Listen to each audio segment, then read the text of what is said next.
তেহরানের রাত নিঝুম।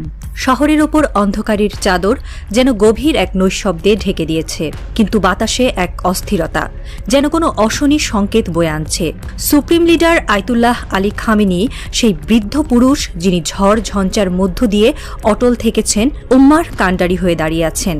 তার চোখ আকাশের দিকে, কিন্তু মনের গভীরে ধ্বনিত হচ্ছে কাশ্মীরের নাম। তিনি জানেন কাশ্মীর শুধু এক ভূখণ্ড নয়, এক আর্তনাদ, এক প্রতিজ্ঞা। সেখানে শিশুদের চোখে স্বপ্নের বদলে বন্দুকের ছায়া, মেয়েদের রক্তের ওপর পা ফেলে বিজয়ের উল্লাস করে আধা সামরিক বাহিনী। এই অবিচারের বিরুদ্ধে একা দাঁড়িয়ে আছেন তিনি, এক নির্ভীক কণ্ঠস্বর, আয়াতুল্লাহ খামেনি।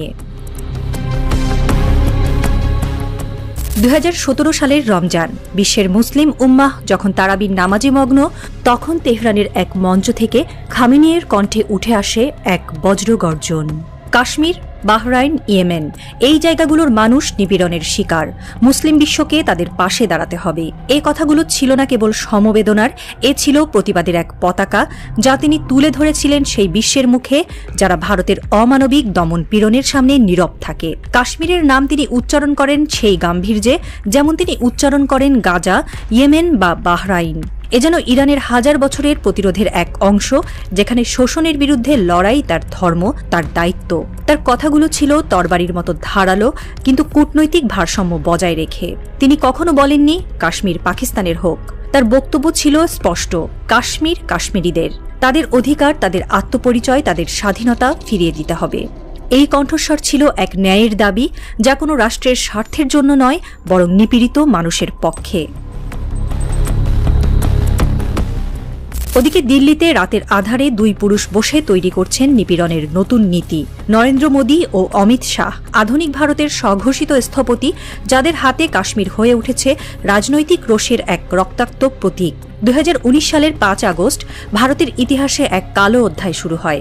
কাশ্মীর থেকে ছিনিয়ে নেওয়া হয় 370 অনুচ্ছেদ, ভেঙে ফেলা হয় সাংবিধানিক অধিকার, ঐতিহ্য আর কাশ্মীরিদের আস্থা। মোবাইল নেটওয়ার্ক বন্ধ, ইন্টারনেট বিচ্ছিন্ন, সাংবাদিকদের উপর হামলা, ধর্ষণের অভিযোগ, গণকবর, এসব যেন নতুন ভারত গড়ার দম্ভে ঢাকা পড়ে। কাশ্মীরের রাস্তাগুলোতে সেনাবুটের শব্দ আর মানুষের আর্তনাদ একাকার হয়ে যায়। শিশুরা মায়ের কোলে আশ্রয় খোঁজে, কিন্তু মায়ের বুক রক্তে ভেজা। তরুণরা প্রতিবাদে রাস্তায় নামে, কিন্তু তাদের বুকে গুলি। এই নির্মমতার মাঝে তেহরানের এক বৃদ্ধ নীরব থাকেননি। খামেনি বলে ওঠেন, কাশ্মীর উপমহাদেশের মুসলিম হৃদয়ের ক্ষত। এই ক্ষত সৃষ্টি করেছিল উপনিবেশবাদী শক্তি, এখন তা আরও গভীর করছে ভারতের আধুনিক শাসকেরা। তার কথা ছিল সত্যের আলো, যা দিল্লির অন্ধকার নীতির মুখোশ খুলে দেয়। তার কণ্ঠে ধ্বনিত হয়েছিল কাশ্মীরের মায়েদের কান্না, শিশুদের ভয়ার্ত চোখের মিনতি।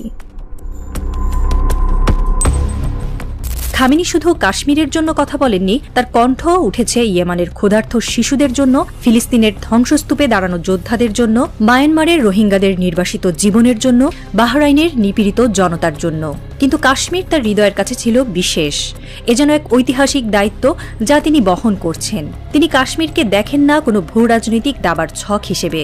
তার কাছে কাশ্মীর মানে সেই মা যার কোল শূন্য, সেই শিশু যার চোখে স্বপ্নের বদলে ভয়, সেই তরুণ যার বুকে গুলি এসে বিঁধেছে। খামেনি কখনো পক্ষপাত করেননি।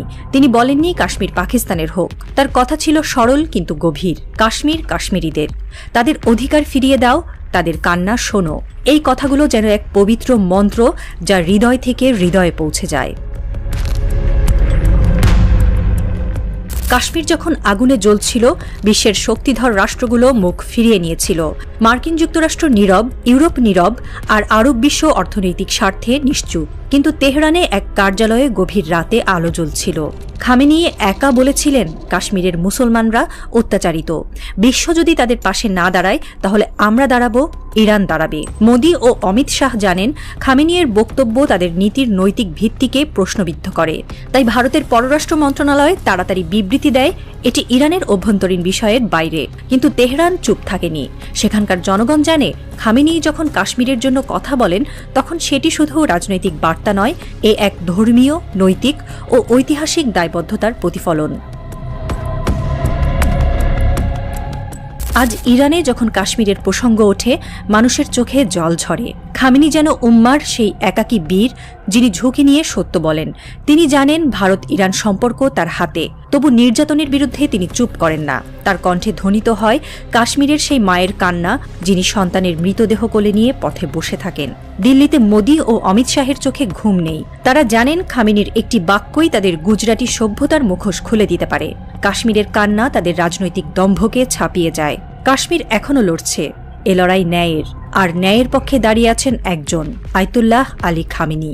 কাশ্মীর এখনও বন্দী, কিন্তু কোথাও কোনো এক কারাগারের দেওয়ালে হয়তো কেউ লিখে রেখেছে, আমরা একা নই, কাশ্মীরের সাথে আছেন আয়াতুল্লাহ আলী খামেনি।